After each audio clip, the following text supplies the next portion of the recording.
ഒരു വെയിലത്തും മനസ്സ് മടുപ്പിക്കുന്ന മെന്റൽ പ്രഷറിലും ഒക്കെ പണിയെടുക്കുമ്പോൾ നാട് എന്ന് ആലോചിക്കുമ്പോൾ ഓരോ പ്രവാസിക്കും കിട്ടുന്ന ഒരു തണുപ്പുണ്ട്. നാട്ടിൽ ചെന്നാൽ ആദ്യത്തെ 10 ദിവസം കുടുംബവും കുട്ടികളും, അത് കഴിഞ്ഞ് ഒരു ഗ്യാപ്പിൽ ചങ്ങായിമാരുടെ കൂടെ കോഴിക്കോട് റഹ്മത്തുനിന്ന് ഒരു ബിരിയാണി തിന്ന് ചുരം കയറിയൊരു പോക്കുണ്ട്.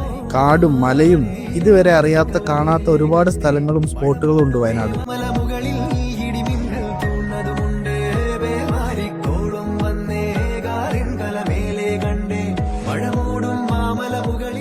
ഞാൻ എപ്പോഴും ആലോചിക്കും, ഈ കുറഞ്ഞ ദിവസം ലീവിന് വരുമ്പോൾ എഫിഷ്യൻ്റ് ആയി ടൈം മാനേജ് ചെയ്ത് കാണാൻ പറ്റിയ സ്ഥലങ്ങളുടെ ഐറ്റിനറി ഫ്രീ ആയിട്ട് കിട്ടാൻ എന്തുണ്ട് വഴിയെന്ന്.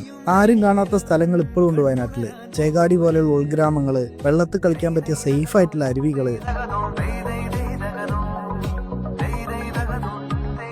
ഫ്രീ ആയിട്ട് ട്രക്കിങ്ങിന് പറ്റിയ മലകൾ,